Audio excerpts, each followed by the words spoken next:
What if the one person you trusted to uphold justice was the one pulling you into a trap? Eleanor Harper, the newly appointed Director of National Intelligence, had spent her career navigating the shadowed corridors of power, where secrets were currency and trust was a luxury. Her mind was still buzzing from a clandestine briefing in Washington, the kind that left her questioning even her closest allies. Now as she drove through the inky darkness of a rural Virginia road, the weight of classified documents in her briefcase felt heavier than usual. The clock on her dashboard read 11:47 p.m., and the only sound was the hum of her engine, until a sudden flash of red and blue lights pierced the night. Elena's pulse quickened, but her training kept her steady. She wasn't speeding. Her speedometer held firm at 60 miles per hour, well within the limit. No traffic violations, no erratic moves. Yet the police cruiser behind her clung close, its lights relentless. She flicked her eyes to the rearview mirror, searching for a clue, but the cruiser's silhouette offered none. With a measured breath, she eased her car onto the gravel shoulder, the crunch of tires loud in the stillness. As she waited, the officer's approach set her nerves on edge. His silhouette was wrong, too stiff, too deliberate, his hand hovering near his holster as he closed the distance. The beam of his flashlight hit her face like a spotlight, blinding her momentarily. Elena lowered her window, hands visible on the wheel, her voice calm but laced with authority. "Good evening, officer. May I ask the reason for the stop?" The man didn't answer. His face, half-shadowed, betrayed no emotion, but his tone was ice. "License and registration." No greeting, no explanation, just a command that felt more like a challenge. Elena's instincts, honed over decades in intelligence, screamed a warning. This wasn't a routine stop. This was something else entirely, something that smelled of intent. And as the officer's hand twitched toward his gun, she knew. Whatever was about to unfold on this deserted road wasn't about the law. It was about power. Elena Harper's heart beat steady, but her mind was a storm of calculations. The officer's demand for her license and registration hung in the air, his voice sharp enough to cut through the humid Virginia night. She studied his face, or what she could see of it, half hidden behind the flashlight's glare. No name tag, no badge number visible, just a pair of eyes that didn't waver. Her instincts, forged in years of decoding threats and smoke-filled interrogation rooms, told her this was no ordinary traffic stop.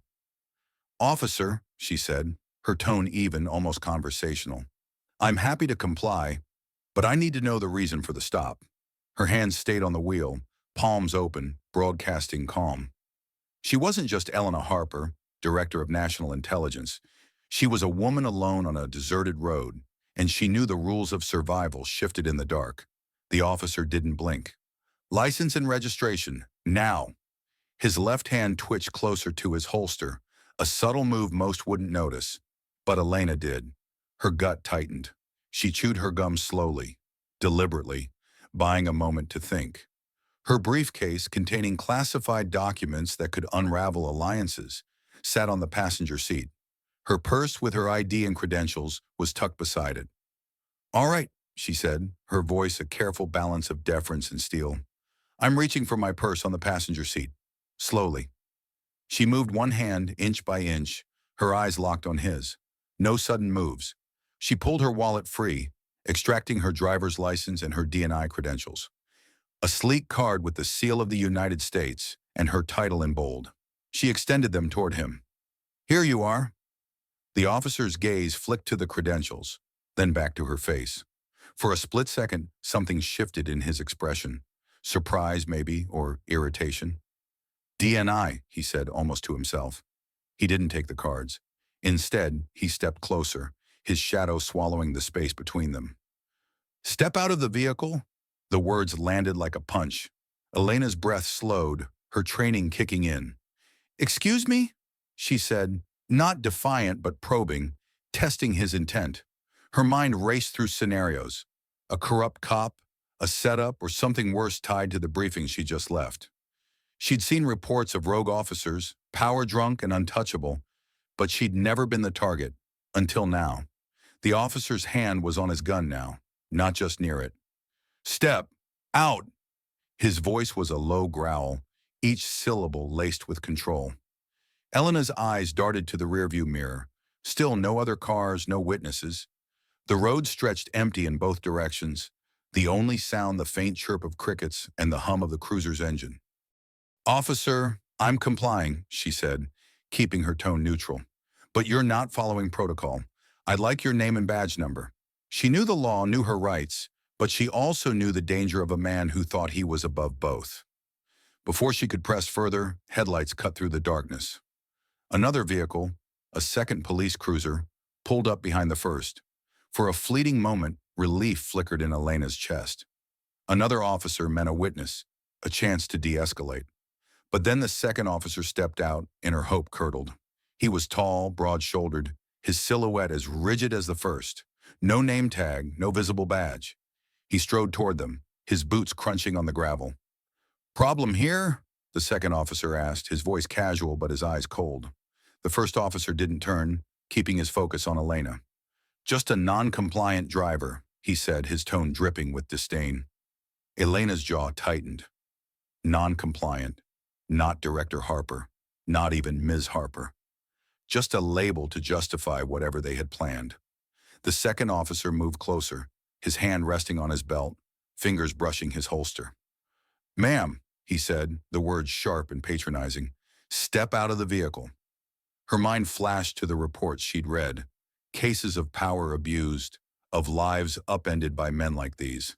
She'd signed off on investigations, sat in on briefings, but now she was the one in the story. Two officers, no witnesses, and a road that felt like it led nowhere. She had a choice: comply and risk their next move, or resist and risk everything. Then the first officer's hand shot forward, grabbing her door handle. Instinct took over. Elena's left hand clamped onto the handle from the inside, holding it shut. "Step back, officer," she said, her voice low but unyielding. "You're out of line." His grip tightened, his face inches from the window. "I said get out."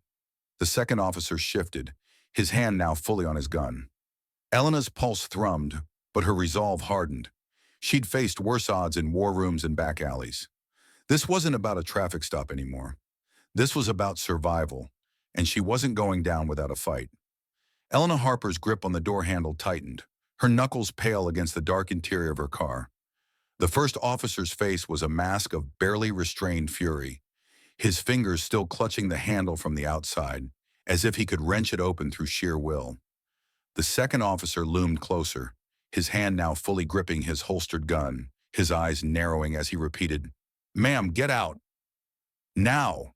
The word ma'am dripped with condescension, a deliberate erasure of her title, her authority, her identity as Director of National Intelligence. The air was thick with menace, the kind that clung to the back of Elena's throat. She'd faced down warlords and double agents, but this was different, raw, personal, and stripped of the diplomatic buffers she was used to. Her mind cataloged every detail: the officer's lack of name tags, the absence of dashboard camera lights on their cruiser, the way the second officer's radio remained silent. This wasn't protocol.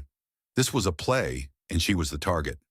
"I'm not resisting," Elena said, her voice a low, controlled blade. "But you're escalating without cause. Name and badge number, please."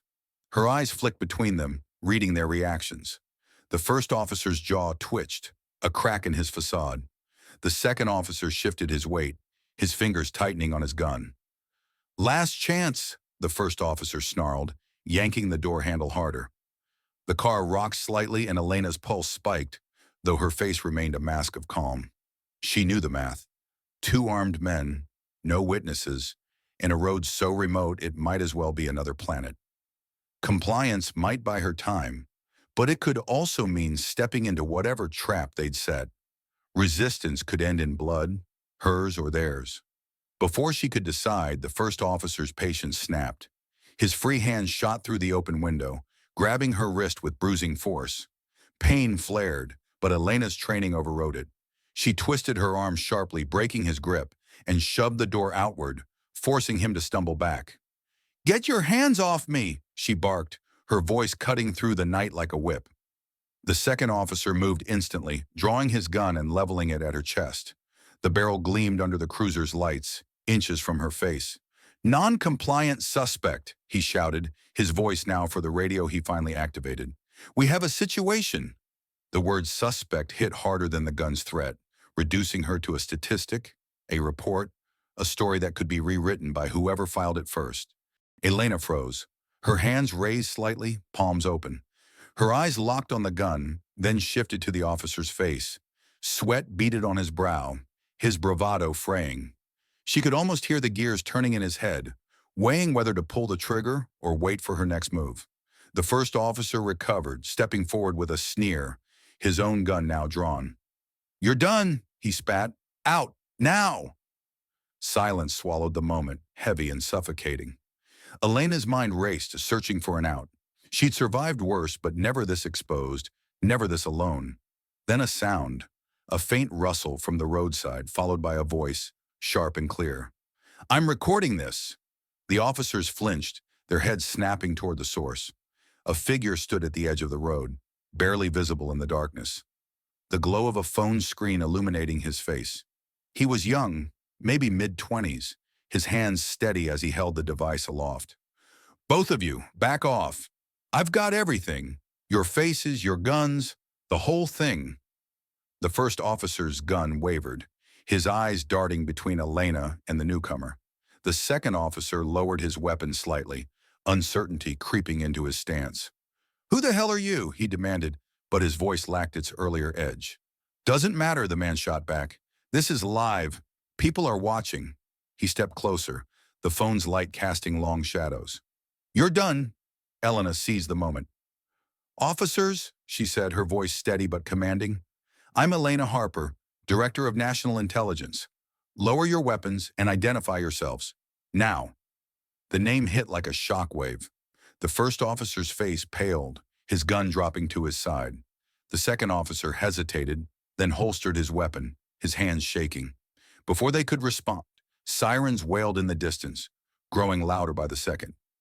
Red and blue lights flashed as two more police cruisers screeched to a halt. Uniformed officers poured out, their badges gleaming, their radios crackling with urgent chatter. One of them, a grizzled sergeant with a name tag reading Martinez, approached, his eyes scanning the scene. "What's going on here?" he demanded, his gaze locking onto the first officer, who was now visibly sweating. The bystander spoke up, still recording. "These two pulled her over, no reason given. Drew guns, grabbed her. It's all here." He held up his phone, the evidence undeniable. Martinez's expression hardened. He turned to Elena. "Ma'am, are you all right?"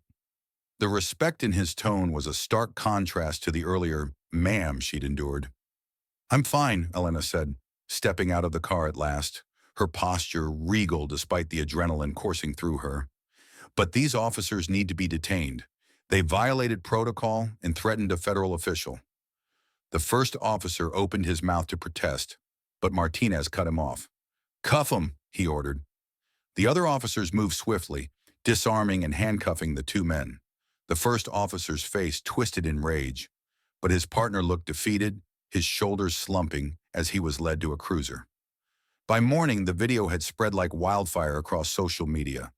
Headlines screamed of corruption and abuse, and the Justice Department announced a full investigation. The first officer was charged with assault and misuse of authority.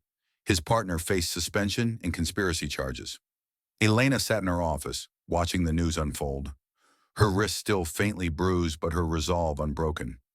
She'd seen justice delayed too often, cases buried, reports rewritten. But not today. Today, a stranger with a phone had tipped the scales, and the system had answered.